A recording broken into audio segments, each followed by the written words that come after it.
Hi friends, previous year TNPC exam கேட்ட ஒரு question இன்னைக்கு பார்க்கலாம். If x plus 1 by x is equal to 4, then find the value of x cube plus 1 by x cube. இதுதான் question. நம்ம எல்லாருக்கும் தெரியும் a plus b the whole cube ஓட formula a cube plus b cube plus 3ab into a plus b அப்படின்ட்டு.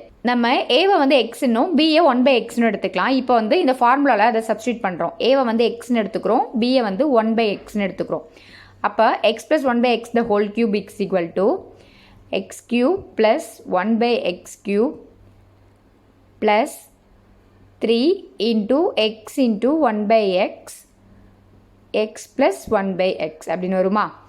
இப்போ x plus 1 by x ஓட value 4னா கொஷினில் கொடுத்துருக்காங்க. ஸோ நமக்கு 4 cube வரும் is equal to x cube plus 1 by x cube plus இந்த xும் இந்த xும் கேன்சல் ஆகிடுமா?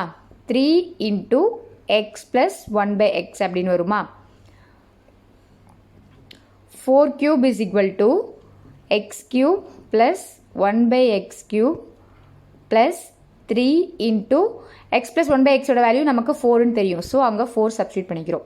இப்போது x cube plus 1 by x cube ஓட வேல்யூ தான் நம்ம கண்டுபிடிக்க போகிறோம். ஸோ அதை இங்கே வச்சுட்டு மற்ற எல்லாத்தையும் அந்த சைட் கொண்டு வந்தோம் அப்படின்னா x cube plus 1 by x cube is equal to 4 cube minus இங்கே ப்ளஸ் இருக்குது. ஸோ இந்த சைடு வரக்குள்ள மைனஸ் ஆகிடும்.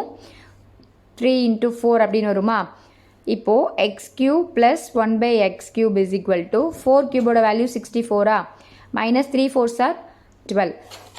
தென் x cube plus 1 by x cube is equal to இது ரெண்டுத்தையும் மைனஸ் பண்ணி போட்டோம் அப்படின்னா ஆன்சர் 52 வரும். So x cube plus 1 by x cubeோட வேல்யூ 52. நெக்ஸ்ட் ஒரு வீடியோவில் பார்க்கலாம். தேங்க்யூ.